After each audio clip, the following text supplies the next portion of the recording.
Hey, can you guys hear me? Yeah, we can hear you loud and clear. What's up, Dylan? What's going on, guys? Not much, just living the dream. Oh, I like you guys. At a time. Are those masks, or are you just guys sport bandanas all day long? We got off the horse. Yeah, we just got off the horse, and I'm robbed a bank. Yeah. It's Texas, man. Yeah, that's awesome. Dude, there are so many fucking print shops in Texas. It's crazy. I know Texas is huge, but still, it's like every print shop I know, 9 out of 10 times they're from Texas. Yeah, I think we got voted 476th shop out of Texas last month. Yeah, I think. Moving up. Yeah, I think it was.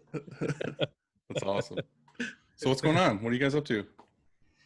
Oh, man, We've been staying busy. Yeah. We've kind of luckily really kind of come through this other end of the total shutdown, and folks are starting to get a little more active and between production and retail and this give back series we've been doing. It's definitely kept our lights on, but now it's like since everything's picked back up, it's actually like it's been a little bit hard to keep up. So it's been good. Yeah, retail's picking back up. We're getting people coming in, and it's not like it used to be, but I mean, definitely people are out wanting to get around and get out of their house a little bit. I feel like people are starting to seriously go crazy. Not before where they're just like, oh, I've been in the house for 2 weeks. It's like, dude, you've been in the house since March. Right. People are losing their minds at this point. Yeah. It's weird. That's all we have to say, really, is this shit's weird. It's weird, man. It's insane. Have you guys been binging any shows or when you are slow and home? Polishing? Oh yeah, man. It's like every day we come up to the shop and say, "What'd you watch last night?" Yeah, we're kind of in this little text chat group with ourselves, a couple friends, and all of our wives, and we started this list of 80s movies that any 80s movie we could think of, and then we had a category. Well, we got all the way down to having a Google spreadsheet, and we were rating them and who's seen what, top 3. I mean, it got involved, man. It got involved. And what did we end up deciding on? The first one we did. What was that?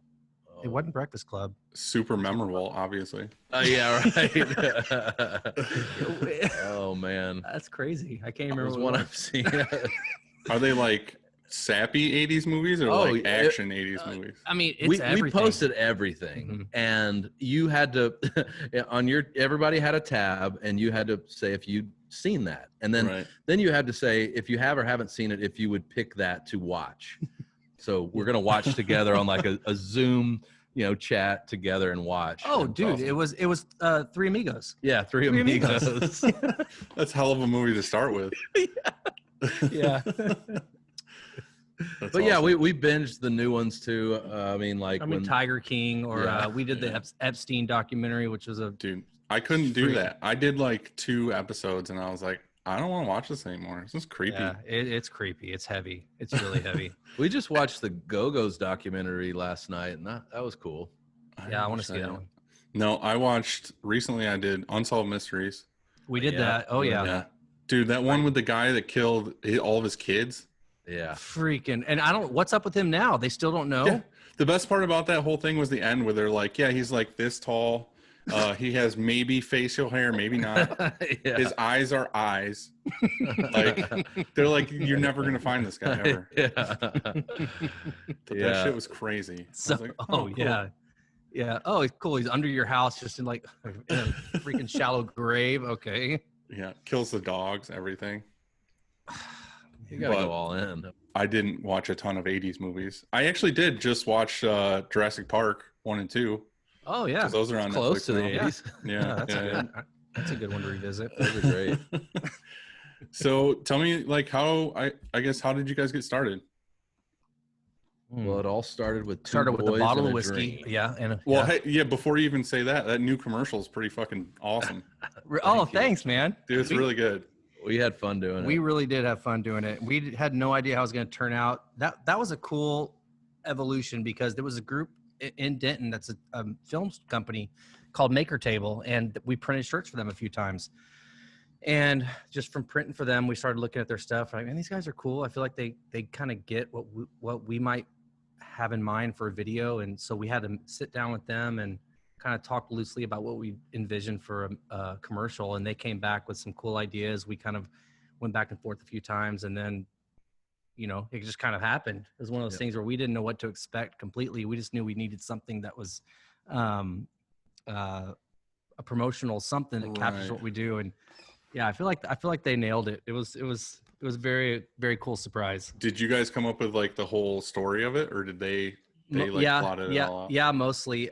We knew we wanted it to start like how we had started in a garage and then move into sorry, Pulido's running around doing something. Cops on fire.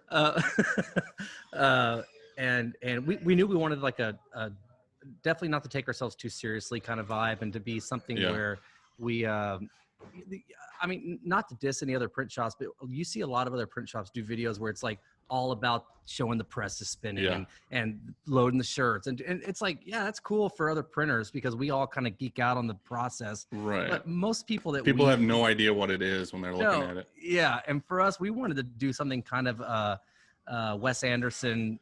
It definitely had that vibe to it. Yeah. So we were pleasantly surprised. I remember when we first got the first like screening of it, or the first version, I think we both kind of screamed in excitement. Like we were like, you know, high-fiving in the back saying, this is exactly what we wanted. You know? And we had started that process pre-COVID. So, you know, when everything happened, you're not like, let's go make a video or an infomercial, but we had already paid like 3/4 of the fee to do the video. So everything locked down, we couldn't even finish it. And they were like, do y'all still want to do this? And of course, at that point, we're like, well, we don't want to take money away from them. They're a small business as well. We thought, you know, this could be a cool thing to you know, let people know. And also in our shop and other places where our you know, line was, our Texas Tea House line, it could kind of be a good, like, this is who they are without us being there. And so we said, let's just finish, you know, the thing and do it and hope that we can make it through this thing. And I mean, we're definitely glad that we did it. I mean, we just feel like we've talked about it. We kind of like don't take ourselves that seriously and kind of like to make fun of ourselves, you know? And it's like, like Ranger was saying, you know, especially within this industry, it's not necessarily something that you see stock along with the art of design or printmaking. You know, it was something that we felt like could be unique and honest, you know, just like that's who we are, you know? Right. Yeah. No, that's definitely something like I've seen with you guys is kind of like taking your branding and like who you guys are like really seriously. Like everything I've seen with like the neon and like you guys, well, whose truck was that was in the thing? You guys actually own that? Yeah. That was a cool one, the way that happened. We're risk takers, obviously, and kind of just impulse buyers in some ways. And when you get something in your head, we're not like good with money. Yeah, that's all you had to say. Yeah, our wives don't like us. So we got my daughter calls me uncle. So we got this idea in our head, and especially when both of us are on like something, we're like, we need it's over. to do that. It's over. It's done. It's a foregone conclusion. And we started researching those trucks, and you just like you would with anything, you get into it and you start knowing and learning about it. And like, oh, the Ford Econoline pickup, they made them from 61 to 67. They have an inline 6. It's a business expense. Yes. And so we just kind of in our free time, we would just start searching to see if we would find one. We joined like clubs and communities that were like, we didn't even own this. Putting feelers out. Yeah, putting feelers out. Hey, anybody seen one of these? And we knew ourselves well enough that we had to get one in decent enough condition that it wasn't going to be something that was on blocks sitting in the driveway or the garage. So to make a long story longer, we found one in Pennsylvania, and a buddy of mine lived like 45 minutes away. it was already that color that you see, red and white. And we were like, Perfect. And we were like, man, can you go test drive this thing? And I was negotiating the price down with the guy on the phone. Which, if you know Pulido is we call him the greaser, man. He greases the wheel. So he's a negotiator. So it was kind of like a consignment type mall, classic car mall. And he went and drove it. He was like, man, it drives great. Seems like it's in good condition. We negotiated the price down. We obviously had to ship it. We're like, all right, we just bought a truck. This was also pre-COVID as well, mind you, but like right before. Yeah. I mean, right on the hills. Like a week before. And we were like kids on Christmas morning, even though it was nighttime when the trailer came with that thing on it. We're just like, yes. Yeah. And we ended up doing the vinyl stickers here in the shop, and we put them on the side of it. And we were. That's awesome. No, it looks fucking super rad. Normie-mobile. We love it. I mean, it's kind of my daily driver now. You know, we had to pick which one of us could fit it in our garage. And so I said, yeah, I'll park it and drive it. And yeah, it's funny because people are friendly in Texas, but you don't get people waving at you when you drive, except when I drive that truck. People are like waving at you on the street. So it's super good for advertisement. Yeah. You know what I mean? And you do like deliveries in it and stuff? We will. Like when we need to take stuff around town, we will. But a lot of our customers come and pick up their orders from us. Yeah. But we want to do parades. Like anytime there's like a parade around the square or anything, we're going to get in there and just do something stupid. Put like a press in the back and spin it. Yes. We talked about that because we were going to go down to Luck Reunion for South by Southwest, where Willie Nelson does his festival every year. And we had some of our shirts in their merch booth, but we were also going to be in the artist area. We weren't printing, but we had, shirts that were already printed. It was kind of a part of their swag bag or whatever. Like a few hundred shirts in tote bags we had printed. And obviously that all got canceled, but we thought at the time, man, maybe next year we could figure out how to trailer it down, how to maybe get a small press in the back of it. Just like you said, I mean, it's just fun and it's really cool and it's logistically a little bit more difficult, but those are the types of things where you're like, that would be cool. Okay, let's try to do that in a year. Yep. Yeah, we do stupid shit like that too, where we're like, that's all I had to say. We do stupid shit. Like you get an idea like that and you're out with your buddies or basically the people I work with and you're like, yeah, look, we need to buy a Terminator video, like arcade game. And everybody's like, yeah. And then you end up buying like an arcade game for the shop. And then you sit down as an owner one day and you're like, what the fuck? Like, why did we buy that? I mean, you got a badass truck out of it. But did you guys move shops not that long ago either? Yeah, kind of. This place we're in now has been a kind of pop-up shop for us for like 3.5 years, where we were just in the front section of it on a month-to-month basis just to see if retail would work in this town the way we wanted to do it. And we were kind of squatting here, to be honest with you. And this building's so old and needs so much work to be legit for any big business to come in that it's kind of deterred other people for coming in. And so finally the owners of the building came and said, hey, if y'all want to move your shop in here, now's the time because we think we'll be open to it. And that was like a pipe dream. We thought we'd never get in the downtown square, having this amazing 100-year-old building, having a dual purpose operation where it's retail on the front, I guess the ultimate mullet of a party shop. Yeah. And so now we've got, we moved everything over here a year ago, and it's been amazing being down here. I mean, we went from like this typical industrial warehouse building where it's all white walls and just kind of a little bit gloom and doom to being just this really fun atmosphere now. It's like the Joe versus the volcano of print shops. What made you guys want to do retail stuff? Well, Ranger had the background because that's when we met. We met in college back in '99 and at Texas A&M, and Ranger had a vintage T-shirt shop, and I was just a bum patron, that would go there. But that really was like the beginning of the retail bug, and I think just the vintage vibe, the shirt. You game started with retail then. Yeah, that's all I knew.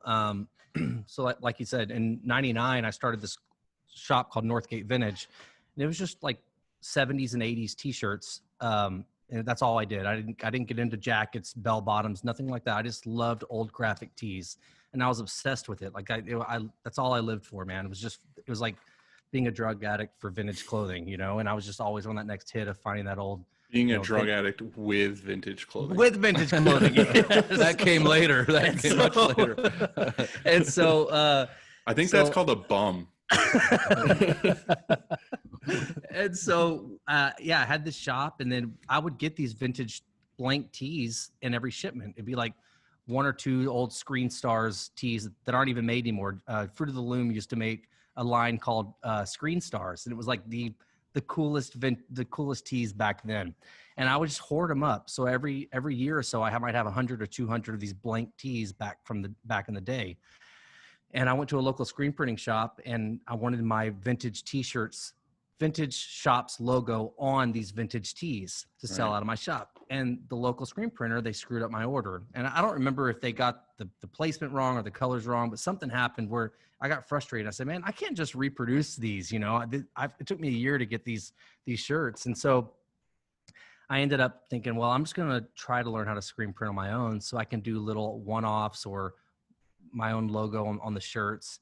And that's how the whole thing started. I just bought a little one color, one station hobby press. And it might've been a silver press. I don't even remember if it was from Ryonet or if it was, I can't even remember at this point, but I got that with a little flash dryer from this guy named Bob out of California. It was like Bob. a build your own flash.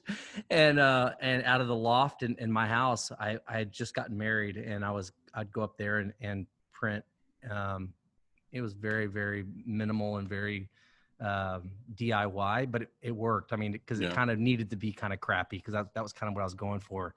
And so that's how this whole thing started. It was just to be able to put shirts in my vintage shop. And then I did that that turned into me doing it out of my garage. I really started getting into it because it was fun. It kind of was neat to see something where art and a kind of a science and art kind of meet a little bit. And I think everyone that's a screen printer kind of likes that aspect of that. There is a technical side and there's an artistic side. And yeah, very much. And that was fun for me. And obviously Pulido thought it was cool too, and we'd always wanted to do business together. I mean, we lived in New York City together in 2001. Yep. And I mean, we were roommates in this little bedroom where we were sharing it with 2 other guys in Hell's Kitchen. And we would stay up at night just dreaming about what we're going to do in the future. And what were you guys doing in New York?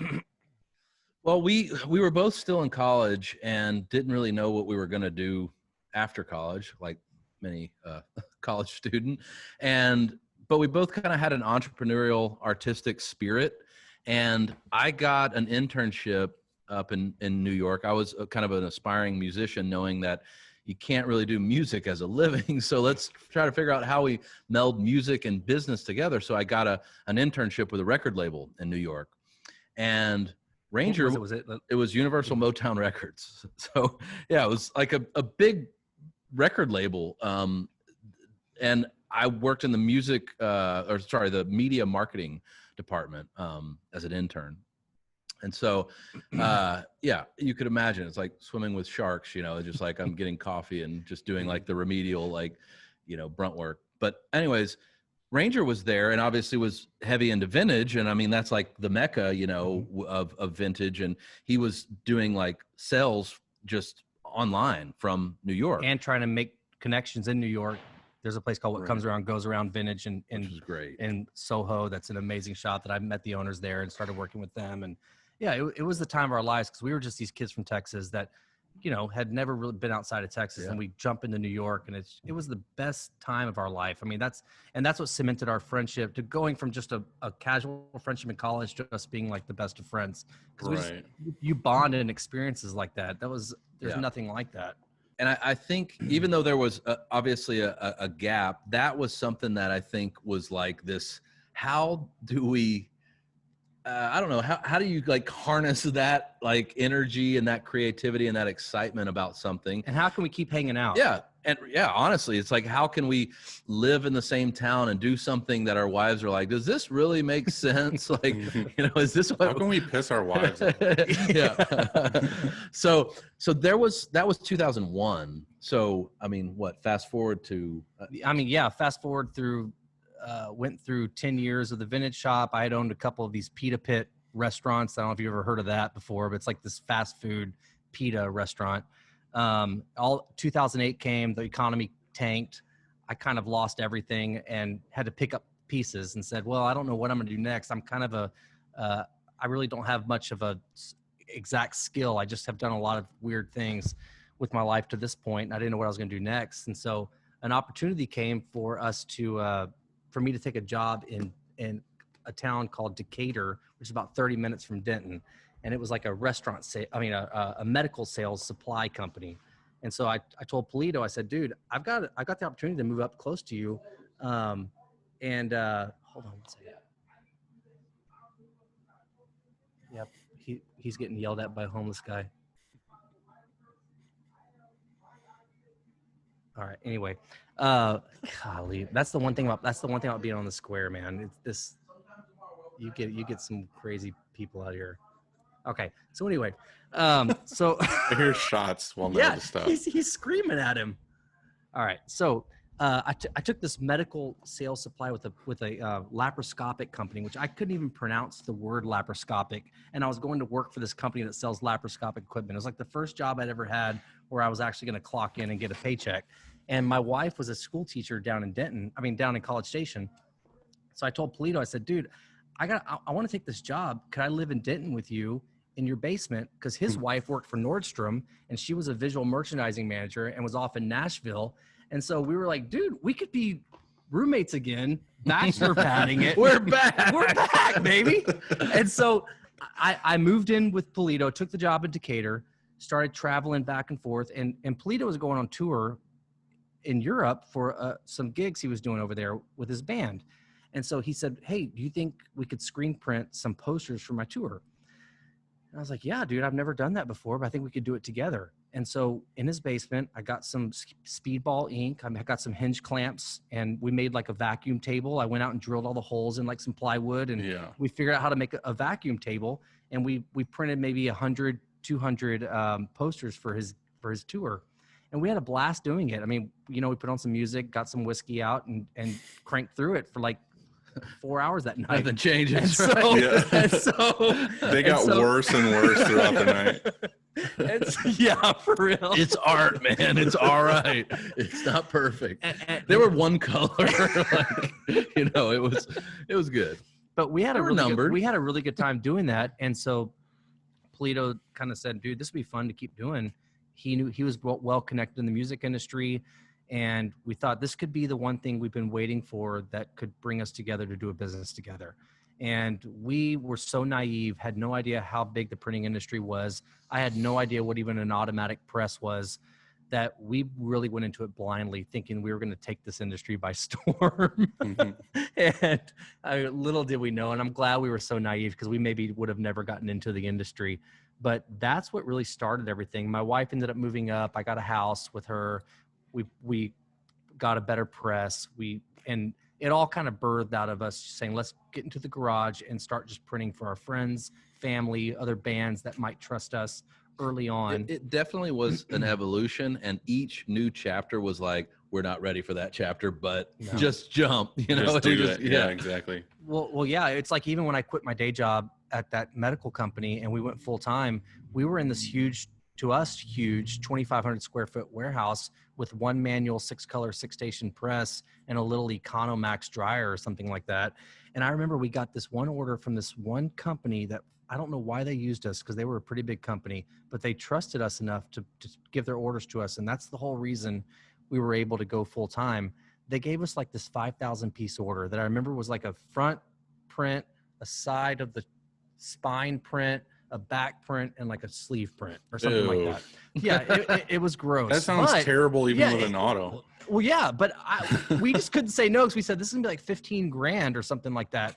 I don't remember what it was, but we told them, yeah, we can do it, which we couldn't do it. But I found this guy named Bill Faust, who's like some equipment broker on DigitSmith that had an old 94 Gauntlet.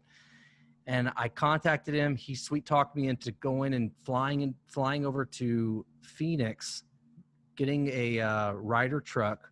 We got this old Gauntlet, got in his truck, drove it back 24 hours nonstop, unloaded it. That next day had a technician set it up. And then by Monday, we were printing that job to have it back to them and use the profits from that job to get our first auto. And that was the whole way we kind of went from probably 5 years fast forward into where we should have been. Have you heard the saying, fake it to make it? Yeah. Well, yeah. I mean, we ruined hundreds of shirts on that order too. Yeah. I couldn't imagine being like, yeah, like I'm going to take this order and then I'm going to figure out how to fucking use an auto. But when was the next time we were going to get it? Yeah. When was the next time we were going to get a big order like that? And I knew we were going to be at such a slow build, and I was already probably 34 years old. And so it's kind of like, dude, I can't be on a manual till I'm 40. I mean, or at least I mean, some people are, and that's fine, but we wanted to grow. We wanted to, like, you know, we were starting late. Yeah. Yeah. That's crazy though. That's awesome. Like, that's the shit that's like fun to me. Like, you guys have each other, and to me that just sounds like with a buddy being like, dude, fuck it, like let's road trip, get this press. That's all it is. That's all it is, man. It's all. I mean, even yesterday we've got a PRU unit for our rock, and it was one of those things where I kind of said, man, I think we kind of need a pre-registration unit. This guy's selling one, and that's how it goes all the time. It's like, what do you think? Cool, yeah, let's do it. All right, yeah. You know, and within a day we're making some new addition. We kind of, in some ways, I'm sure you can relate, where it's like you get yourself in a position where you're like, there's no choice but to make this make sense. Yeah. So, well, let's try to figure out how to make it make sense. And honestly, for us, I think that's where we thrive, where we're like, okay, let's figure this out. We got to dig in and do this. And it's the same for like me. Like people think like because we do well here and stuff that like I know what I'm talking about. Really, I've just made a bunch of like leaps of like, well, fuck, I hope this works out. And like, luckily we're one of those shops that just shit worked out. You know what I mean? 100%. It's like you take those risks and you're like, well, I took a big risk like right before fucking Corona happened. Like I had to order for like the new gauntlet, new dryer, like all this stuff. And it's like a lot of money, dude. Like it's a lot to fuck around with. Mm-hmm. And then like Corona happened and I had to make that decision of like, do I be one of those shops that like cancels my order and just buckles down and is like, you know, let's see what happens? Or do I just take the risk, fucking get it here, learn how to use it, and then when this is all over, like we'll be destroying because we'll already have it in and like ready and like we can do anything. And I just said, fuck it, let's do it. And then it was just like, I love it. You know what I mean? That's like, that's a lot of fucking money. It's like a lot of money. I don't want to say, but like to be let's just do it. And now we have it. And like, luckily when Corona was going on, like we got it in here, got everything perfect. And now we're like crazy busy. And it's like, I feel like we're busier than we would have been without Corona right now because a lot of shops went under. Yep. And like, we're just picking up work. And yeah, it's just like, you just have to, I feel like you just have to be a cowboy sometimes and fucking. You gotta weather the storm. Yep. Yeah, you just got to do what you got to do. Yep. But it's funny Texan of you. It's funny. Like you said, I need a fucking bandana. Yeah, come on. Is it cliche that we're using bandanas as our masks? Yeah, exactly. We went to the post office a little while ago with a bunch of fulfillment orders, and we had bandanas on. We just like fucking like bandits, like we were robbing the place. That's like normal now. I went into the bank the other day, and I had my bandana on and a shotgun, and they were like, "Take your mask off," and I was like, those are words I haven't heard. Yeah. You know, because usually, obviously, if you went into a place and you didn't have it on, they'd say, would you please put your mask on? Which we have to do at our retail shop sometimes. But to go into the bank and they say, oh, will you take that off? And then I realize, oh, well, I'm in a bank. Maybe they want to see my face. You're going into a place with just a slit visible. Yeah.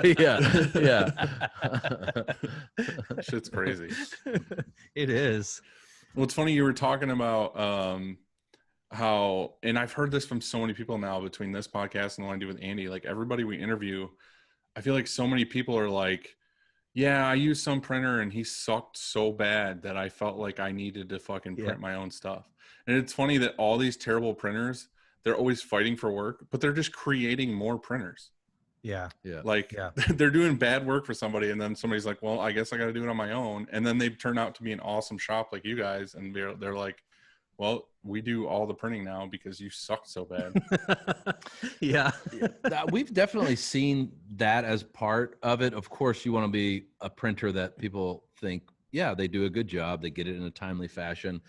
I think that has been the thing for the longest of times where it probably has been within the last year when we moved both the production and retail into one space, where we were like, well, I also want people to know our brand and our identity and feel like I want to print with them, because of course they're going to do a good job or give us a good price, but they're cool guys. They're a good, company to print with and support. So that's kind of been an evolution as well, because early on we felt like we're not a brand, we're not there yet. We just got to hustle to be able to get the job and do a good enough job. And there were a lot of jobs we didn't, where we learned and just, we sucked at a lot of stuff, man. In the beginning, we lost a lot of money replacing things, or just people calling us being like, dude, this is not acceptable. Like, I can't believe this went out y'all's door. We're like, we thought it was pretty good. Okay. Well, it's just like, you don't know what you don't know. The garage light is pretty dim.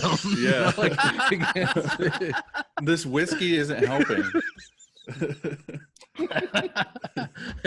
I remember that one company that I was talking about that allowed us to buy that auto. We started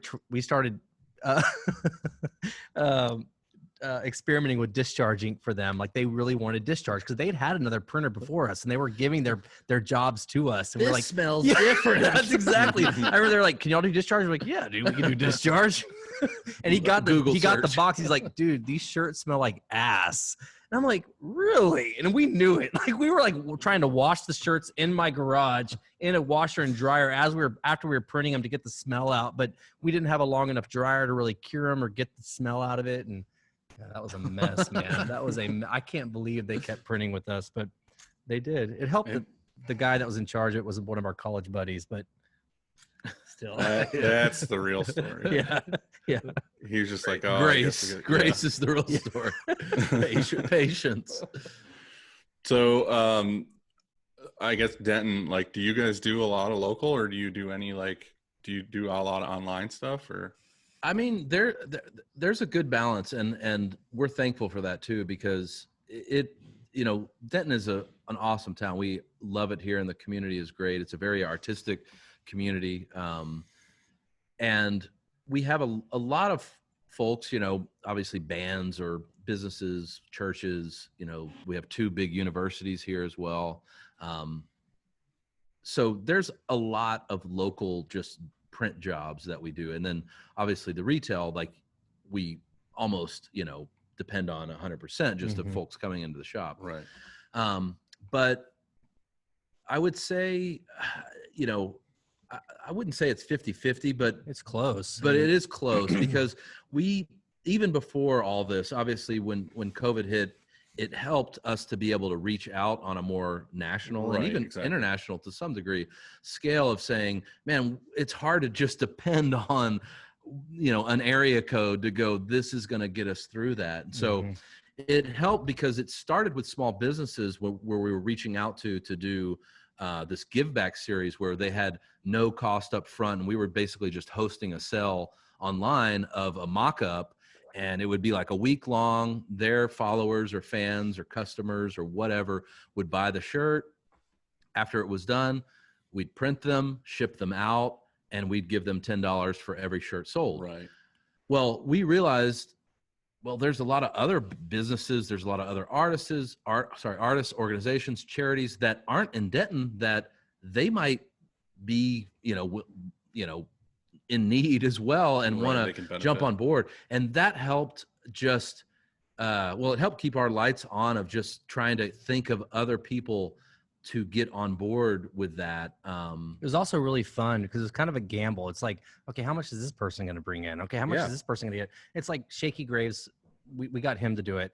And that was the one that was kind of a turning point for us because I was driving in my car I was taking like an 8-hour road trip and all of a sudden my phone starts pinging.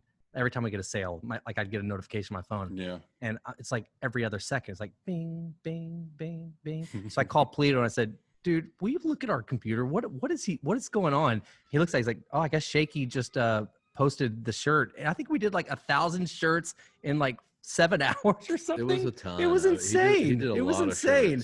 And so that just made us even more eager because we saw how much it was helping him, how it was helping us keep our lights on. And that just fueled the fire and say, let's figure out who else we can reach out to that could make this thing work. And yeah, that's the hardest part. I feel like with like the fulfillment stuff like that is just, you never know. Like you never know how well they're going to sell, even if they're a big name. Like they might not push it.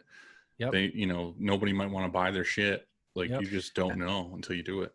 Yep. At the time though, everything, I mean, went so dark on obviously retail and on, you know, production that we were like, well, the fact that we can fulfill might be our saving grace in a way of like, because we have some inroads with folks that could post this to a bigger audience and we could print it, it could maybe, you know, get us through it. And it really has, it's one of those things where even if things were quote unquote normal, like why wouldn't we still this be something we could offer?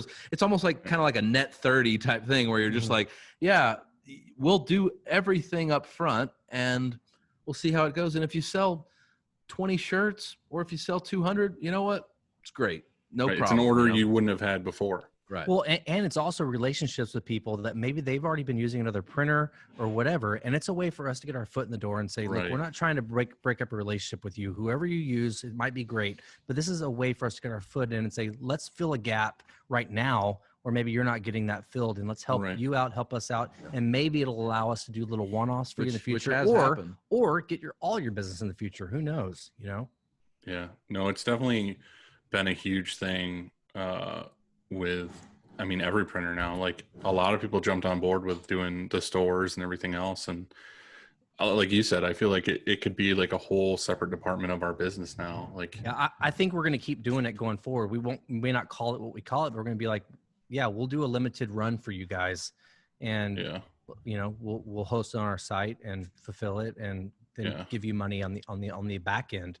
Because we're realizing now how many businesses wish they could print shirts, but they're scared to. They don't know how to order, whatever the case is. And so I think this is a whole new segment that with technology the way it is now and being able to host it online, and we're just in a different era now where you can do things that you couldn't do 10 years ago. Yeah, yeah. Now, do you guys run your business as a partnership?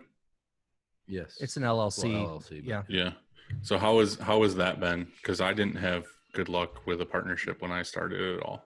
I've never had good luck with I've had partnerships before, and my dad's a CPA. He always said, you know, don't ever do a partnership, but we're lucky. This is, I think we're almost like family, and it'd be really hard. We've got so much in the bank with each other.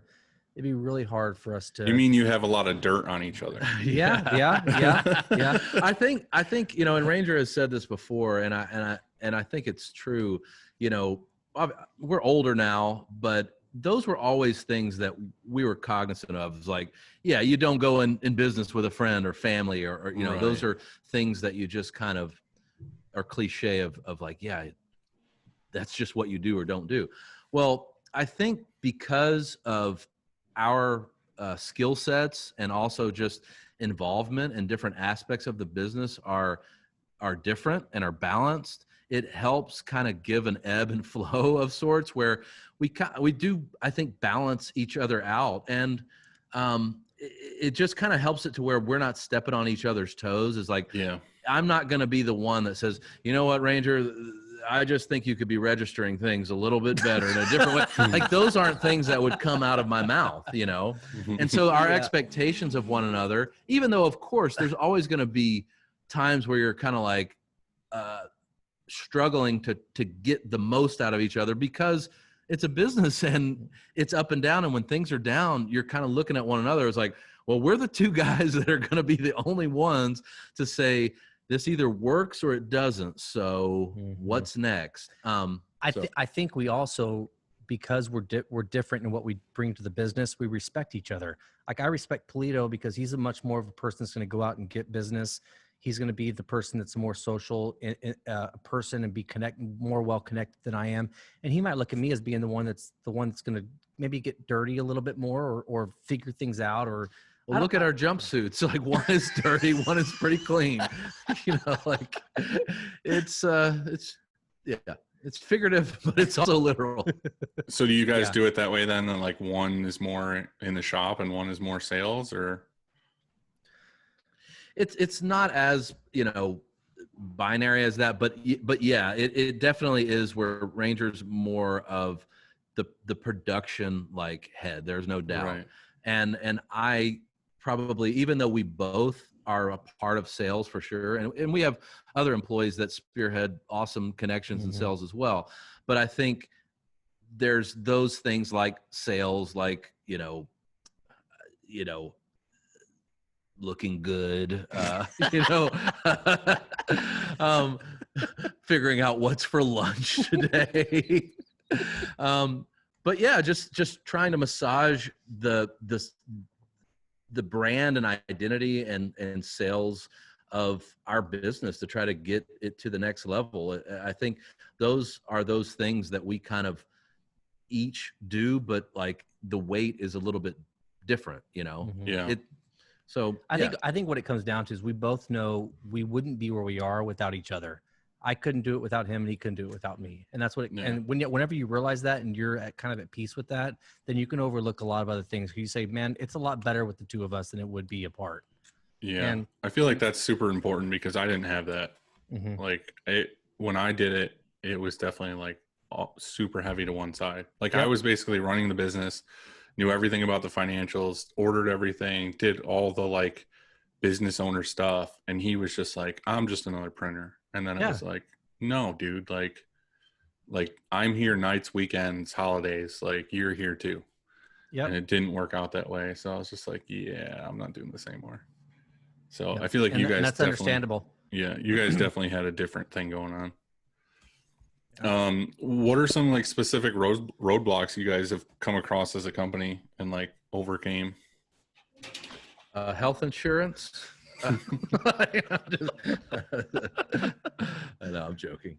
I mean, like, do you have anything where it was like, shit, this might like ruin us, or you took a leap and it didn't work out? I mean, when we went to the warehouse from a garage, like that was a huge leap. And we even at that time said, this was like maybe 2 to 3 years premature. Yeah. That was the biggest leap we ever took. And honestly, because we were doing maybe 10,000 a month on a really good month, and to quit your day job on 10,000 in sales a month is kind of crazy. Looking back, we didn't know that at the time, and we that was probably in the warehouse, a more strained time. We didn't have. I mean, there were times where Ranger was just the guy there, And we had some heart to hearts where I said, I don't know if I really want to do this, because it was a lot. And it was, I mean, when you're having, like, you probably know, Dylan, there's times where printers are the salesperson doing invoices, printing, burning, reclaiming. You don't have another person. So you do it all, and you get burnout really easily with that, Yeah, exactly. So that it did help, even with us being a part of it. It helped when we started hiring people to be a part of it as with us, and kind of seeing their enjoyment and just feeling like they were a part of our family. That kind of helped us feel good about it. Like, okay, we've created something cool that someone else is enjoying and wanting to be a part of. And that was us. But to see other people like embracing that as well, it was kind of validating, like, okay, people liking the culture that you created. Yeah. When I would say that was the biggest turning points when we hired our first employee, and then started seeing that this was bigger than the two of us. How do you guys handle that now? Like, do you have a hard time finding good work or good helpers in that area? We're definitely more protective about it now. As you know, it's like you can always try to get the best feeling that you can, or a gut of like, yeah, this is going to be someone that works hard or enjoys the job or doesn't take advantage of things.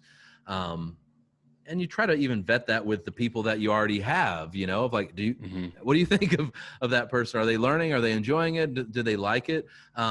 But, I think for both of us, I think it's something that, we both use one another to vet that and to filter that and say, man, I know this person does this other thing, but they just seem like a good person that enjoys what they do. And I think they'll like being here and a part of this. And as everything kind of reset, obviously, when it shut down, on our retail side, we had to, shut down completely. So there were like maybe 4 or 5 employees that were gone. retail that were just furloughed right away. Right. And so we became this really tight knit group just on the production side, that when retail opened back up, and it was, as we said, it's kind of a weird, odd time of folks not feeling comfortable to being back, us not knowing, could we even afford to get back a full staff? We had to figure out, yes, hiring some, but also could we also kind of double team where you kind of do production and retail, because they're literally back to back with one another. Yeah. And you just, when someone comes in with more of like a private shopper experience, you just come out from behind the looking glass here and then, oh yes, can I help you? And that's what we've done. And we've hired a couple folks through it all. But it's definitely been something that we felt more aware of saying, man, we don't want this person to just be this flippant employee. We want them to be proud of we've never employed people based on skill. We've always employed on personality. Right. Will they fit in? Yeah, will they fit in? And then you can train anybody to do anything for the most part. Yeah. As far as what we're hiring for. And so we're pretty protective on saying, is this person going to fit the culture or not? And if they will, cool, let's bring them in and let's do the best we can to give them a chance for success. And if they don't like it, they don't like it. But I'd rather it be somebody who clicks with us than hiring some guy that comes in and says, dude, I printed at 7 different shops. I know how to do this and that. I'm like, well, yeah. Why did you bounce around between? Yeah. 7 Yes. Exactly. And they didn't get me. Yeah. Yeah, I don't want somebody too good that knows how to do things I don't know how to do. I think we'll see. Yeah, I feel like I don't really struggle with it, but just as an owner, because we're all owners, is to be like, it's hard to get that balance of like, you want to have a cool, fun shop that everybody likes to work at and likes to do, but like you said, you get to that point where like certain things you start to get taken advantage of like, yeah, it's cool for me to like just stop and look at our phones and laugh at YouTube videos for 45 minutes, and it's like, like you don't want to be that guy who's just like, hey, come on, get back to work all day long. But it's kind of like, you want to balance that of like, hey, it's fun to be here, it's fun to bullshit with your friends, but like we also have shit to do. That's the never-ending battle, man. Yeah. If someone can tell me how to balance that correctly, I know. That'd gold. be amazing. It is, but that's very hard. It's very hard, and super hard to do. We struggle with that every day, because you say, okay, you pick your battles, and you say, I constantly have to tell myself, step back, look at the big picture, and I have to say that probably every day, and it's fine. That's my thing is like, you kind of have to look at it as like, these are people. You know what I mean? Like if they were machines and like you could buy something from Rock or M&R or whatever to do something, yeah, it's a robot, that's what you paid for. But it's kind of like, these are people, like they might have had a fight with their spouse last night, or having a bad day or whatever. You don't know. And it's kind of like, you don't want to just be down their throats for every little thing. So I feel like there's a lot of leeway stuff. Like you have to like realize, like employees might come in and be like, dude, this one kid's like not doing shit today. And then you're like, yeah, all right, let me talk to him. And then you find out that like, he's just having a rough day. It's just like, totally. I don't know, it's such a weird, that's like the weirdest part to me about being an owner. It's just like the human factor of like, you're just managing people's lives during the day. And then you have to realize that like your paycheck, like gives them food and shelter and like everything else. It's crazy to me. You're right, man. You're totally right. It is. It's wild. So weird. Yeah. It is. Do you guys have any like horror stories of like hiring somebody and found out that they were like a crazy person? Oh man, with retail? Yeah, retail is probably more so of a wild card, and that was partly because of us being across town. Yeah, we were on the other side of town with production, and retail was downtown, and so you have separation, no accountability. You think someone could take advantage of that in whatever, how they spend their time reading a book or being on the internet or being late, leaving early, whatever. That definitely was a difficult time. And we even felt remiss, like in a way of the opportunity of having this downtown space and not feeling like we were able to capitalize Be on present enough, enough, man, we've got this cool space, but we're really not able to own it because we're not there, or we don't have the brand dialed in yet. And all those things really culminated to when we moved in together, where we were like, okay, let's reset the staffing, let's reset the product, let's reset just the look, the aesthetic, everything. I'm thankful that we were here, but like Ranger said earlier, we were kind of squatters, and because of that, employees kind of knew, like, yeah, they're squatters. I'm just kind of here. Picked up on, and Dylan, it's like I listened to your podcast that you did with Threadbare earlier today, and I heard y'all talking about, I think Andy said something about if there was a shop 2 doors down from him that was available, he wouldn't have even taken that because of that separation. And I identified with that. I was like, yeah, it's true. You don't want to be separated from yourself. Right. You want to be able to, like, there's a spot directly behind us that would be an amazing production space for us. It's actually the same owners of this building that we're in now. They had what is that behind us, Pulido? It was like a storage space before that they had, and now it's like a CrossFit facility. Yeah, and not that the CrossFit's going out of business. They probably won't. But if they did, it would be an amazing way for us to expand and have something right behind us. But even if that was 40 feet behind us, I'd want to have some connection to that to be able to walk right across, And so I definitely, when I heard that, it's actually this morning I was listening to it, I identified with what y'all were talking about and saying, yeah, you don't want to have something even 100 feet down from you. Yeah, because it's the connection. Like, you want to be able to walk out there and you do. Talk it's to important. them. It's important. Yep. Yeah. Do you guys have any like favorite customer horror stories of like people placing an order and not working out? I think we're Let probably me count the ways. Oh man, we had one, like the one where we had a tote bag order early on when we were in the garage, and it was like the biggest order we'd ever gotten. I don't know if it was 1,000 tote bags. I don't know what it was, but it was this person that was a friend of ours who had this shop out in Seattle, and she had trusted us to do these tote bags for her. And we'd never printed tote bags, and it was white ink on a black tote bag, and we were doing it on a manual, and we got it all done. We felt pretty good about it. We sent them off to them, and she was not a confrontational person. So she had her manager call us and be like, dude, these look terrible. There's ghosting on every. Yeah, first they were like, hey, stop the presses. Don't print any more if you haven't printed all of them. And that's always a good way to start the conversation. Stop the press. Yeah. Please, God, don't print any more of these. Like, don't bring any more of these into this world. Yeah.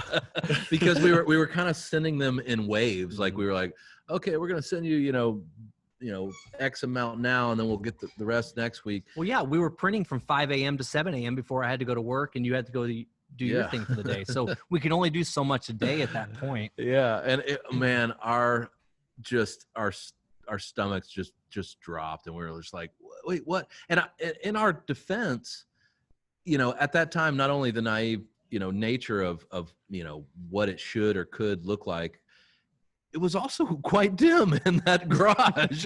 Like, we probably keep bringing it up to this lighting. Like, how much is a fucking light bulb? You guys are buying trucks. Yeah, dude. We were using the stock light bulb in a garage. Yeah, it was like, we kind of thought, like, we start looking through it, like, man, okay, maybe that one's a little off, but this one. You know what I mean? You guys realize that's a cheap fix, right? Get a fucking lamp. We were learning. Oh, yeah, that was one of the things that came with time. Like, illuminate. That's why everything we do is vintage inspired. It looks crappy. Like, this seems off center. Yeah, you didn't want it to be perfect, did you? So what did they say? They just said stop printing these. Yeah. She was so cool about it and so nice that she ended up.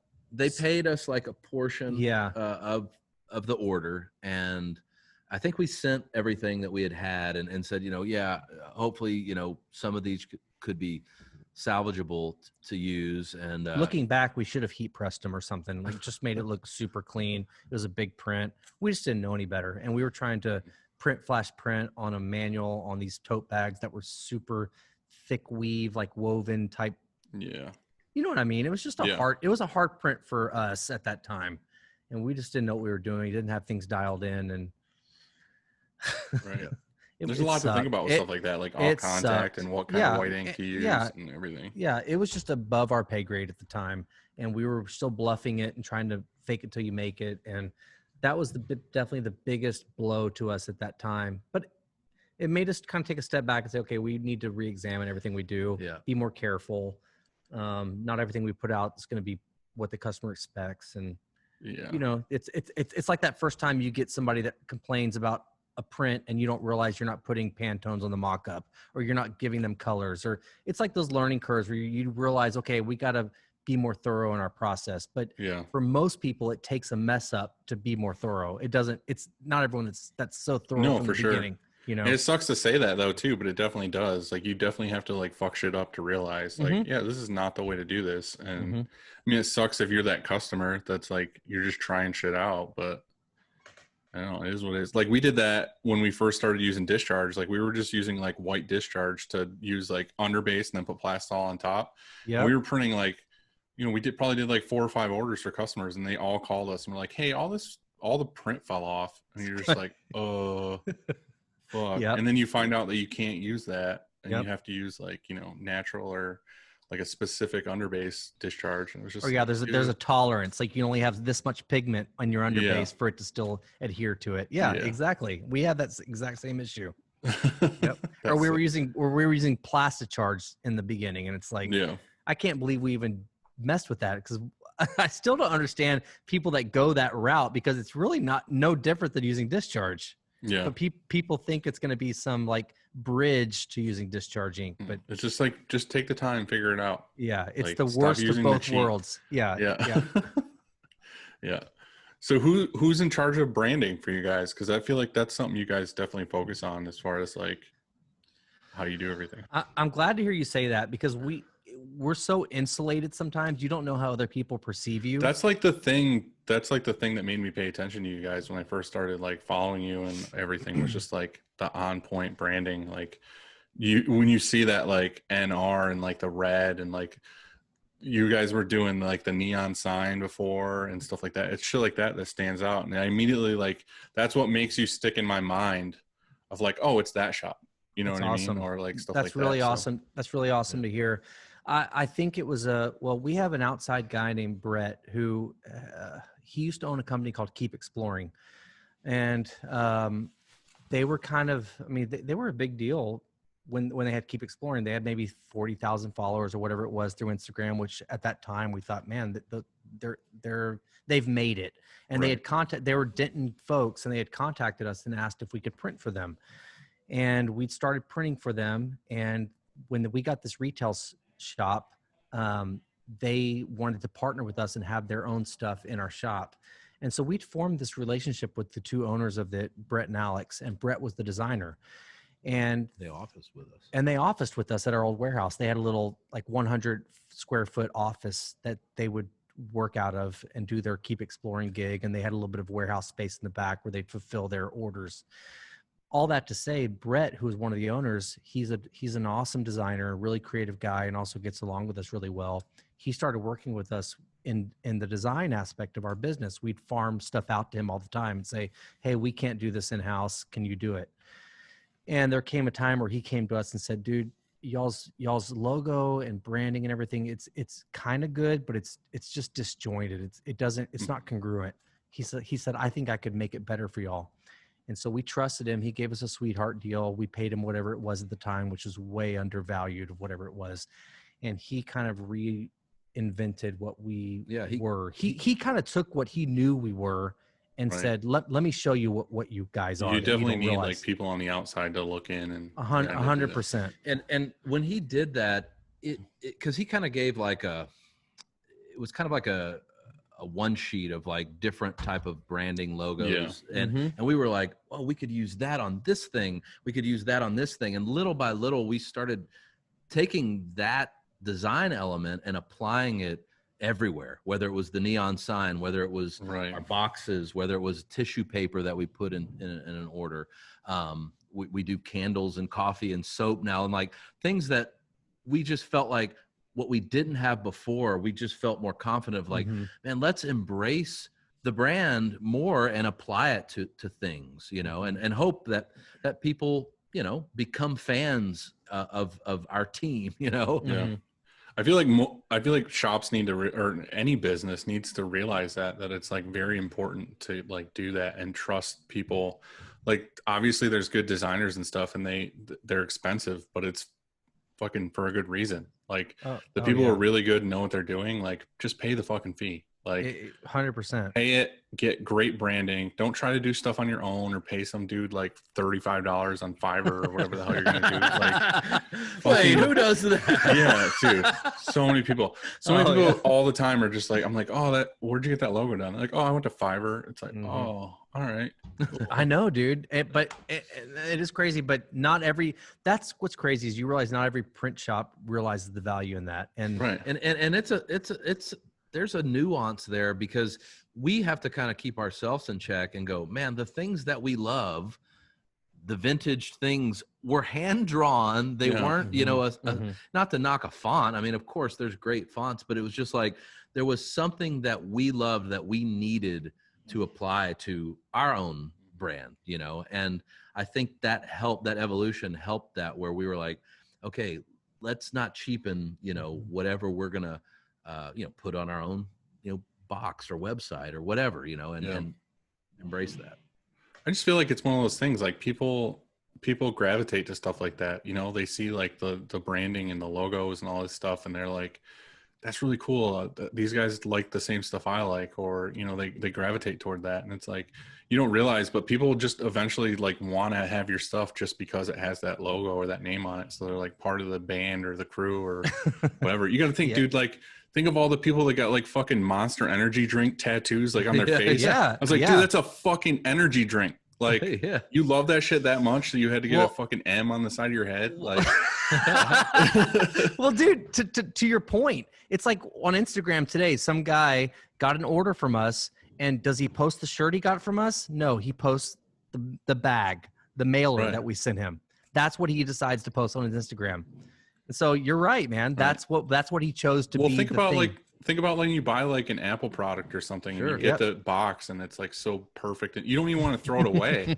You know what I mean? You're like, somebody took the time to like craft this and stuff, and it's like, oh, that's right. It's important. That's like you get a box on your door from a print shop that's like a Gildan box that has like 900 layers of tape on it. Or do you get like a branded box that's like perfectly taped and there's like goodies inside?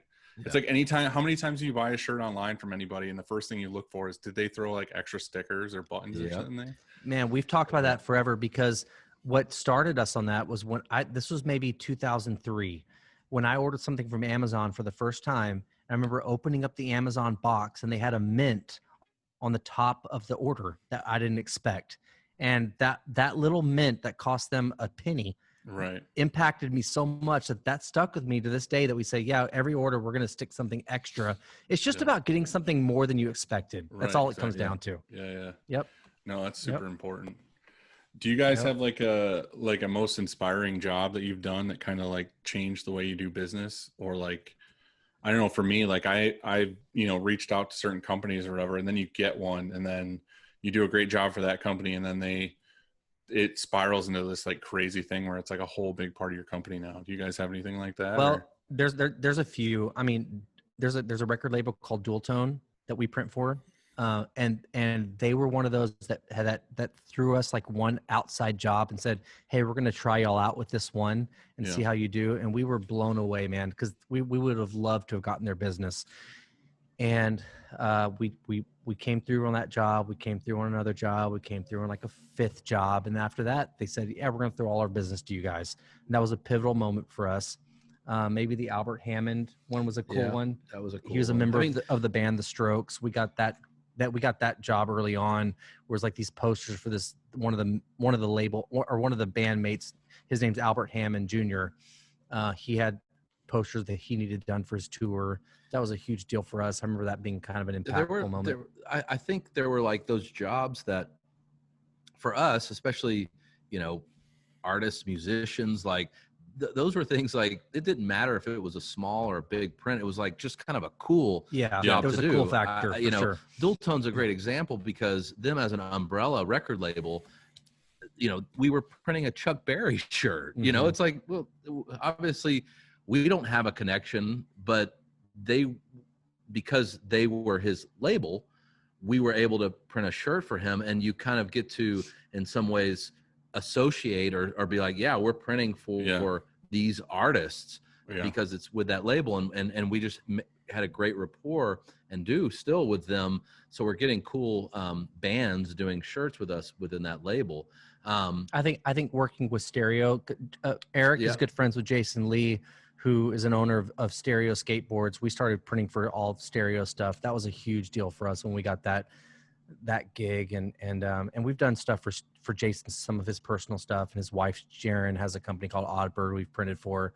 All that stuff's been cool. I mean, it's not like these are huge projects we're doing, but it's just no. But it's like what interests you. It is. Those, you're exactly right. And even though there are those bigger orders that come through, whether it's a church or a business or whatever, I really feel like for us, we just still love, like, doesn't matter what size it is. Like we love to be able to connect with folks that are doing something cool as well. I just got done doing a podcast last week with Josh from Lancaster Print House, and he said the exact same thing. And we're the same way. Like, I would much rather do a bunch of cool shit I'm super interested in than that like 10,000 piece order that's got like, just something stupid across the front. Like, and you're just like, I don't care about this. Yes. And nobody wants to work on it either. Nobody wants to print it. They just are like, oh, I got to do this all day long. And it's like, that's not what we got into this business. We didn't start this to be doing stuff. We still get giddy about prints, and we hold it up and we're like, man, that looks really cool. We do the same thing. It's funny. It's because it's like sometimes you get these jobs, like you said, you're doing stuff for, these people that you were interested in. And it's just like, you get that tingle in your spine, or you get hyped when you get that email and you're like, fuck yeah. Like, this is like, I'm super stoked to do that. And it's like, we had that yesterday. Like, we just literally with the Gauntlet had a meeting or a discussion about like, all right, now if people are going to order 12 color prints, we need to be like, all right, it's a minimum of like at least 100 shirts. Like, no matter what, 100 shirts. Literally like 2 days after that, we had an order come in that was just like 12 color print, super awesome design from a friend of ours that was like, I really want to print this. And they were like, we only need 12 shirts. And we were like, fuck it, we're doing it. Like, it's cool. Yes, it's man. Like, yes. It's literally not even a full spin on the press because it's 16 pallets. It's like, I get it though. I get it. Like burning 12 screens, setting up 12 screens, mixing 12 inks for fucking 12 shirts. And it's like, you still want to do it. Like, nobody here at all was just like, are you serious? We're all like, hell yeah, I want to print that. Yeah, that's awesome. That's awesome. I mean, that's the fun part about doing this every day. It's like, you get different stuff every day. You're not doing the same shit all the time. You're just doing stuff that, like, why not? You know what I mean? Like, it's your company. You just do whatever the fuck you want to do. Yep. As long as you can pay the bills and everybody that works there is happy and they're all paid, like, who cares? I think that's exactly how we feel. I mean, we'd love to make more money, of course. I mean, we want to make a good living doing what we're doing, right. but really the heart of it is that we're doing it. We're having fun. We have great people working with us, and every day it never feels like we're coming to work every day. It feels like we're coming to just do something we love. We got a sticker machine or vinyl printer not too long ago, and ever since we've had it, it's been like we're kids, where it's like, even when they don't ask for a sticker, we just print some stickers and throw it in there. Like, did you like the stickers? It's just, and stickers have been, it's like making a resurgence of sorts. Yeah. It's like when we were kids with like skateboard type culture of buying like stickers and patches and stuff. Yeah. And so we've got a ton that we sell in our shop, but we've been like, when someone does a t-shirt design, we'll print stickers as well, and just kind of almost like a teaser, Right. Well, then just business sense, like they'll get them and be like, how much for like 100%. Yeah, for sure. Yeah, we had some Roland all-in-one like print and cut thing, and then we end up doubling down and getting like a Epson S660-400 or something and a Graphtec cutter, and we kind of went for it. And we said, let's get a really good package deal. And since we got that, it's just been enjoyable to do stickers for almost anyone we can. Just because, I mean, not to give a plug to Epson, but this printer we got has made it really awesome to do, and makes it really easy, and it's just not a headache at all. So we say, why not take the extra 5 minutes to make a sticker out of whatever their order is and throw some in every order and see if we can get some more business out of it. Yeah, you're welcome, awesome. Ebsen. Yeah, Ebsen. Throw me some fucking money, Ebsen. Yeah, for real. Or whiskey, you know. I mean, yeah. You don't even have to. Just send us some whiskey. Yeah. Do you guys? I guess now, like, I mean, we talked about taking risks and doing crazy shit, or whatever. Do you guys wish now, like, you did a specific thing that you did sooner? I don't. I kind of feel like the timing was. I think we've always been a little bit ahead of what we should have done anyway. Yeah. You jumped the gun on everything. Yeah. Yeah. No, I agree. It's, you know, it's tough because you're always kind of dealing with the element of what is local and what you have, like, as far as options, you know, around you, competition, and then what you can attract that's not local, you know, that's regional, you know, state, national, whatever type of level of trying to get business. And I think that has always been the thing where we're looking at one another going, well, how do we tap into a higher volume type of, you know, customer? How do we tap into more artist type focus, like cool customer? How do we just get our, you know, brand and identity in a place where we're attractive, you know, just by focusing on who we are? All those elements are different things, but yet you're thinking about those things while you're still going, how do we pay the rent this month? You know? So we've always kind of, like Ranger said, it's like we've always almost been thinking about it backwards, where we're like, man, how do we make ourselves more just attractive, good, cool? Like, I totally we're like, like, oh yeah, we also have to pay the bills. Well, it's like, I kid you not, 2 years ago, we labored over designing a new shirt for our business that it was like an old circus. It's like those 1940s circus designs, like the old Barnum and Bailey type thing, but it was going to be Norman Roscoe, smoke and mirrors. And it was like, literally, our brand was going to be built around the fact that our business has been smoke and mirrors from the beginning. Right. Yeah.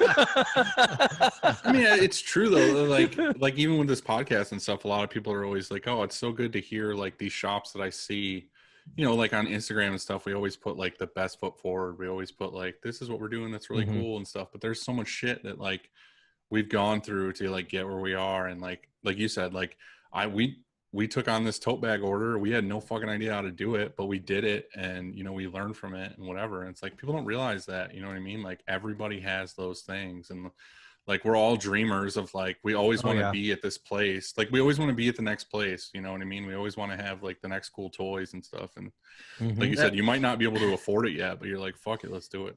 That, you know, Ranger had said about that Albert Hammond Jr. poster. When we first did it, we didn't realize that the design had a frame, like had a white border on it. And we just did it without it, sent it. We're like, man, we're doing flat stock now. Like, we're great. Like, that wasn't even really something we did. And they were like, 500 of those posters. We're like, where's the white border? And we're like, come again. And we looked back at the design. We're like, we left it off. Yeah. Well, because if you know, when somebody sends you an image in an email, the background of the email is white. Right. And so if you're looking at the art, if there's a white border on the art and it's in a white background email, there is no border. Yeah. So that's why mock-ups are important. Yes. So we ended up printing 500 posters for them, sent them to them. They're like, yeah, we love them, except there's no border. So we ended up printing another 500 up for them. That's awesome. Yeah. That's what's like super important. Like so many people ask all these things. They're like, yeah, we keep fucking this up. And it's like, do you have anything in place to like stop you from screwing that up? You know what I mean? Like a friend, like somebody smarter than you. But yeah, it's just like, just make a mock-up and like put all the details in there, like Pantones, inches down, like placement, everything. It's like, send it to them. If they approve it and then they get it and it's that exactly what you said, but they still don't like it, that's their fucking fault. Like, you know what I mean? Like, you did everything you could do, but that's what we say. Well, what do you do, Dylan? What do you do whenever somebody comes back to you and you feel like you've done everything you can to protect yourself and they still complain. I'm a big softie, honestly. Yeah, we are too. We are too. Yeah.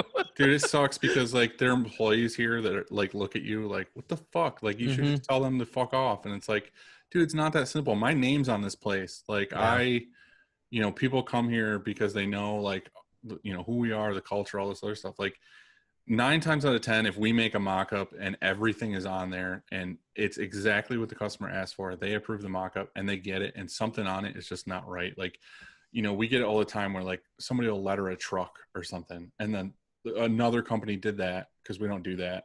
And then they get the shirts and they're like, oh, this green isn't exactly this green. It's like, well, did you provide us with a Pantone? No. Did you just say green? Yes. And it's like, all right, well, we picked a Pantone to our computer screen. You approved that Pantone. I know you don't know exactly what that is, but like we did everything correct on our end. 9 times out of 10, I'm like, dude, I don't want you to be upset. I know we did everything right. Like technically I could argue this and be like, screw you, go somewhere else. But like usually what I say is like, if you're willing to buy the blanks at cost, I'll reprint the order. Like you can keep the shirts you have. Like I don't need them back.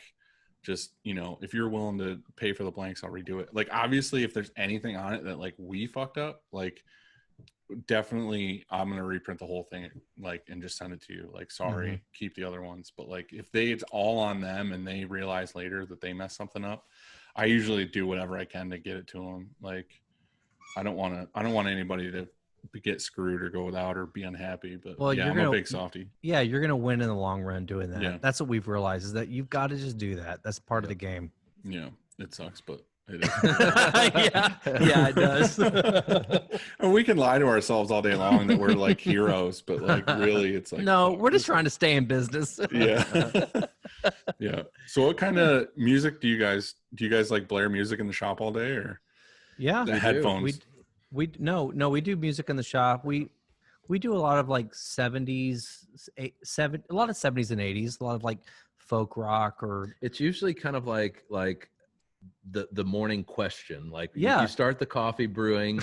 And we do make coffee first. Yeah, and like what's the channel today? You know, and so it's usually like a radio thing. We've been doing either like Sirius XM, The Bridge, which is a popular one in our shop, which is kind of like a bridge from the 60s to the 80s is kind of what it really is. Or we'll do like Pandora, light 70s rock. Yep. Or we'll pick a band, like Cure Radio or whatever. But that's what it was, I think, today, the Cure Radio. And also because the production and retail live together, we know that whatever we're playing, we have up front. So one morning before Ranger got in, we said, let's put on a radio station that we think he might like flip out about, or like, oh, man, y'all put on. So we put it on, like, it was like 90s boy band radio. I think it was NSYNC radio. Yeah. And midway through the day, we're like, so what do you think of the radio? And I was like, yeah, it's pretty cool today. So yeah, it varies. We have an eclectic musical taste. Yeah. Well, that's the problem here, is that like everybody here has like a similar background and like playing in bands and whatever else, but like obviously we all have different tastes and like what we want to listen to. Well, we kind of have a policy in the shop that everybody gets a turn. Like you pick an album, we'll listen to the full album, and then after that it's the next guy's turn. Oh, that's cool. And then like, but the problem is that like we have like a really kind of like a big stereo system in here, and it's a big building and it echoes. It's got like metal ceilings and stuff, and we have like big, like roll up doors in the front, and like we're kind of like a big part of the town, like the industrial road, and then there's the town. So like whatever we play is fucking cranked, and the whole town can hear it. Like the whole town. It's like everybody can hear what Upstate's playing. And these guys have no shame. Like they'll play stuff that's just like, like DMX full volume. DMX. Just like, you know what I mean? It's just like, and a lot of times shit gets played that's like for the to see who laughs or who breaks first. Right. Like one time, like if you go on YouTube, there's like Mortal Kombat theme song, 12-hour loop. They just listened to it all day one day. Just fucking like over and over and over again. And it's just like, dude, you realize all these houses out here have to hear fucking Mortal Kombat for 12 hours. Worth it. But it's just funny because like one dude will be like, no, I'm like, I only listen to metal. he'll listen to like a Slayer album, and then the next guy's like, I love Celine Dion, and it's like Celine Dion for an hour, and then it's just like, it's crazy how like. But the worst part for me as an owner is like, I'm like, yeah, dude, you guys do whatever you want to do, and then like they'll be playing something like I said, like DMX, just going hard, like really like whatever album, and then this little old lady, church lady, comes in the front door, and it's just like, he's just like, oh, and it's just like, dude, turn it down. Yeah, like, yeah. You know what I mean? Yeah. Like, there's customers here. Yes. You guys probably don't have that problem with the Cure radio, but yeah, we don't ever get in that territory. Not as much, but I do think you are right. When a customer comes in, it's like you kind of put your P's and Q's You're more on, aware, yeah. like, oh, hello, welcome. Yeah. And then they leave and you're like, oh my God, did you see what they were wearing? Like, yeah, that's always the good stuff. So what are some like podcasts or books and stuff like that you guys recommend or into? Or do you listen to anything like that? Well, we're really into Upstate Merch podcast and shirt show. I just listened to a podcast called The Origin, and it was the 20-year anniversary of Almost Famous. And if you're into music, if you're into that era of music, if you're into Cameron Crowe, if you're into any of the actors in that film, it's like a 5-part podcast series, and so it's just about that movie. It's just about that movie. Even though Cameron Crowe does talk about, like, you know, his past films, which if you're a fan of Say Anything, Jerry Maguire, Fast Times at Ridgemont High, like he's a great writer and director. Man, I binged it like through a day. It's really good. It was great. And they do, that podcast does a lot of different cool topics. But yeah, that one was awesome. Almost Famous. What was the name? What was the name of the band in that movie? I can't remember, but I was like, oh, that's such a cool band name. It should have been a thing. It was Stillwater. Stillwater, that's right. Yeah. I just watched that. Like, I have that in my movie collection. I feel like I just watched that like a couple months ago. Yeah, that's a classic. You always got to go through and watch that one over and over again.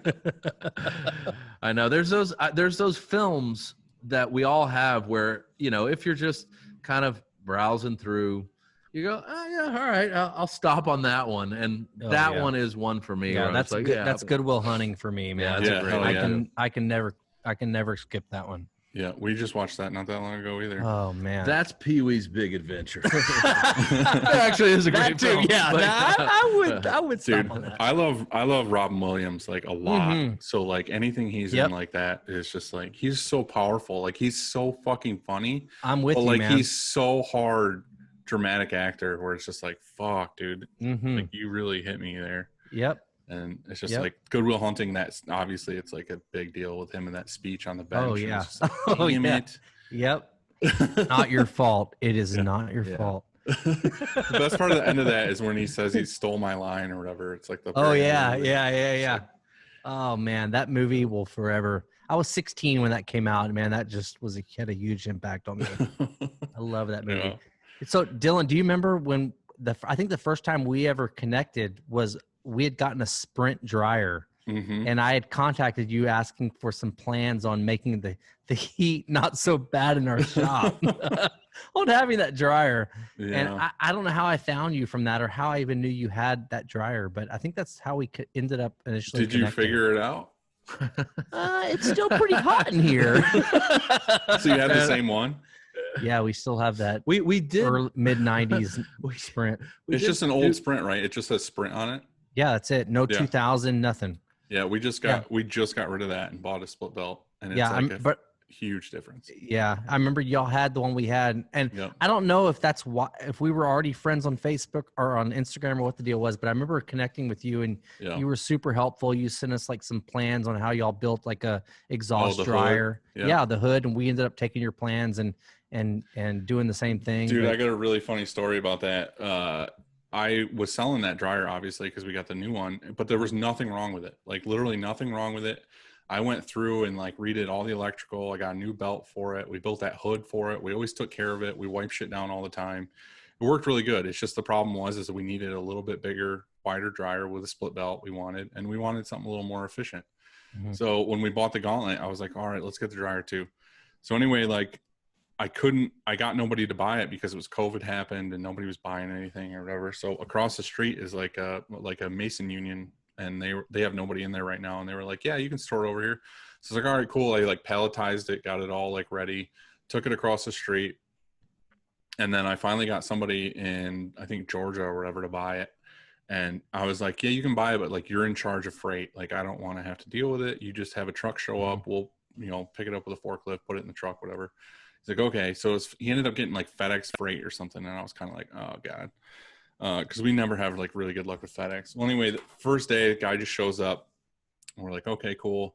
I have to call the guy next door to get him to open it up. Finally gets here, opens it up. FedEx guy opens the truck door and the truck's totally full. Like no room in the truck at all. And he's like, oh, the truck's full. We're like, yeah, no shit. So he leaves, comes back another day, opens it up, whatever. Anyway, we ended up putting the dryer in there. And there was a bunch of stuff in the middle there where like FedEx was just like being a pain, like not calling us, just showing up randomly. Well, anyway, the dude who bought it called me a couple days later and he's like, hey, I don't think you would send it to me this way, but did it look like this when it left your place? And it was fucking annihilated, like totally caved in. You know the center sections that you can take apart? They were all like U's. Like they had a dance party on top. How does that even happen? Because there's such it's heavy steel. Dude, I think what happened is like because of how long that stuff is when it's on the pallet, you need like fork extensions on the forklift to like pick it up. Oh yeah. I'm pretty sure the dude at FedEx just like picked it up with a regular forklift and it fell off. Like it looks like everything just like got crushed. Yeah, so that whole deal, like it's just garbage now. Like it's not even usable. Yeah, those aren't an easy thing to move. I mean, I dealt with it. I went to Oklahoma to get it myself, brought it back, and it was a nightmare. I mean, it really is. Well, it's like when I bought that dryer originally, I rented like the biggest U-Haul truck I could get. Probably not big enough. Yeah, well, that's the thing is like I got the biggest one being like, oh, I'll be safe. Like it'll definitely fit in here. I'm pretty sure I could barely shut the door. Yeah, that's how we were. Yeah. And I was just like, dude. But going from an Economax or whatever we had to that dryer, I mean, I know anyone who has something better than what we have is going to say, oh, that Sprint sucks. But I love that thing. We love that dryer, man. It's awesome. That dryer is amazing for like water base and stuff. Yes, like it's perfect. It has great airflow. It's a good dryer. The thing is it's just a giant metal box with a flame in it. Yeah, it's like hot. Realistically, it's hot. Do you guys? Yours is Winters just gas, are going to be great. No electric. Yeah, no, just gas. Yeah, just gas. Yeah, that thing is amazing. Like you can buy all the parts for that at like Granger. Yep. So. Yep. Yeah. We Screw love those guys. Whoever tells you it's a piece of shit, fuck them. That's a great dryer. How do you guys like your auto? We love it. I mean, we went from the M&R Gauntlet, which we love that dryer. We love that auto too. But all pneumatic auto is what it is, and so we had limitations with it. So when we got the Rock, we loved it. But I'm curious what you think of your Gauntlet 3, because I mean, that would be comparable to what we'd be interested in getting compared to this Rock, Yeah. I don't know. We love it. I mean, we went from basically we had pretty much 2 Sportsmans. So we were dealing with, and we love the Sportsman. We've had that thing for like 6 or 7 years now. And it's had literally, I hate fucking saying this because it's going to break tomorrow now. I said, we've literally never had any issues, like not a single like service call, nothing. Like we do the maintenance, it runs every day, it does exactly what it needs to do. So we've loved that press. And then we got the Gauntlet, but the thing with the Gauntlet is it's heads down. So like there's no up and down, whatever. Yep. And I love that though. Smooth. That's why we got this Rock. Yeah, it's so smooth. It prints so good. We've literally had, been super stoked with it. And the biggest thing with it is the fact that it's like a 14 color 16 station is that like we can do every job in one spin. Like we can do like an 8 color or 9 color or whatever in one spin. Like how many flashes do you have on that? We have 2 now, but I just bought another one just because we've ran into 1 or 2 jobs where it's like we have to do 2 spins on this. Yeah. And I was like, well, let's buy another flash. Like Because it's just like once you start doing stuff in everything in one spin, you're just like, everything has to be one spin now. Like, if it's not one spin, we're losing money. We're going to lose the shop. Yeah. We always joke about that. There's that like mentality. If you ever watch those, it's like whatever History Channel or whatever, where they have like Fast and Loud, the like car show or whatever. They always say like, if we don't sell this car, we're going to lose the shop.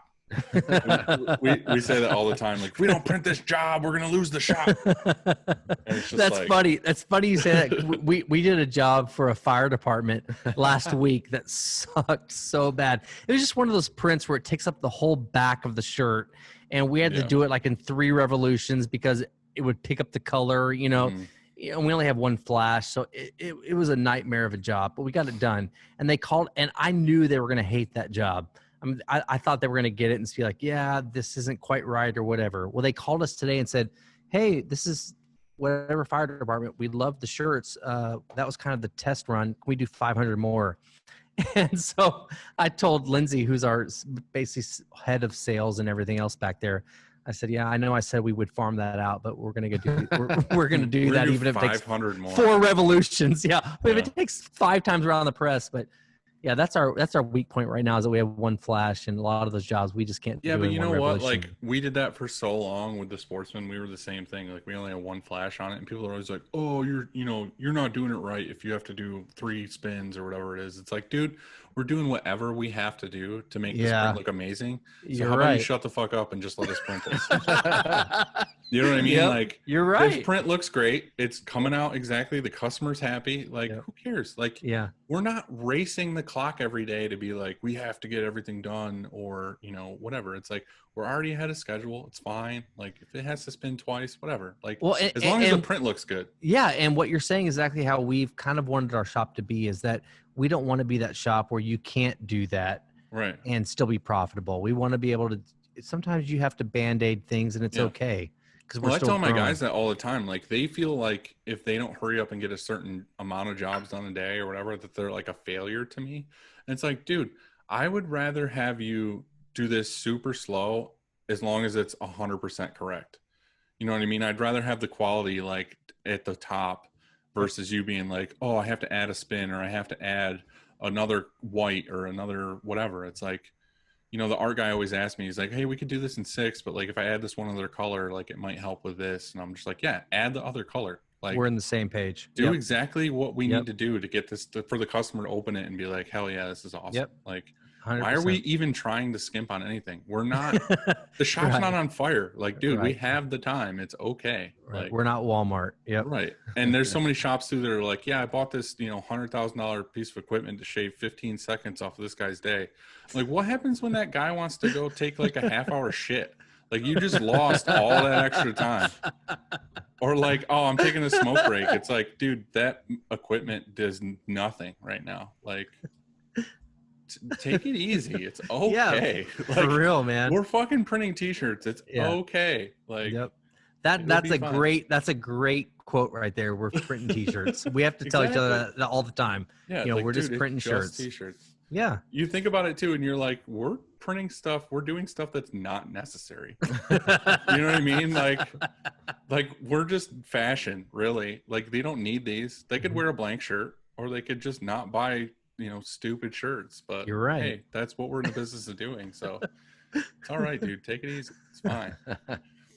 So what's the best place for people to check you guys out? Website, Instagram? Yeah. Instagram, website, Norman Roscoe. Well, Instagram's Norman_Roscoe. Website's normanroscoe.com. That's probably that's where we put our most effort is in those retail stores in Denton. Downtown. Retails in Denton. Come see us. Check out the video. You'll get to know us a little bit more. Yeah. We're doing another video, I think, next month, and it's kind of a fun concept that we're going to be we're going to be businesses that are giving a testimonial on using Norman Roscoe, but it's going to be these businesses that are way outdated, like a VHS store or a beeper store or some stupid business that's still trying to hang on that thinks they're relevant. But Pulido and I are going to be the actors in it that are the business owners. We've got the bug now. Well, yeah, that's what I was going to say. you guys have that bug now where you're going to spend all this money on all these stupid it's commercials. sad. It's sad. We went in last week and recorded a jingle, and it was totally like Boogie Nights, like where we go in and kind of just play it up a little bit and kind of have this vintage throwback jingle for Norman Roscoe. So that will be kind of the tagline or whatever, the end of each testimonial video. It'll have this this neighborhood printer type, Folgers coffee kind of tagline. But and Pulido's going to downplay it, but he's a way better musician than he gives. I mean, he's had so much success in music that he would never tell you all about. But that's the cool thing about having a business partner that's a professional musician, that we can do stuff like that. It adds to our bumness. We bum well. Well, hey guys, this was super fun. I'm glad we got to do this. This is awesome, man. We've been listening to your podcast and the Shirt Show, and I told Pulido, I said, man, I'd love it if we were able to do something like this one day, and it happened a lot quicker than we thought it would happen. Well, that's good. I'm glad. We're really thankful that you reached out to us, man. Yeah, like I said, it's fun. Like, we're just fucking bullshit, and we're not taking everything seriously. You guys are drinking. You had a bum fight. Yeah, I'm a little drunk. We've finished the bottle. Nice. See, you can be a printer too. Just drink all day. All right, guys. Well, I'll let you go. Thanks. Okay. Thanks, Dylan. Hey, we'll see you later. All right. See ya.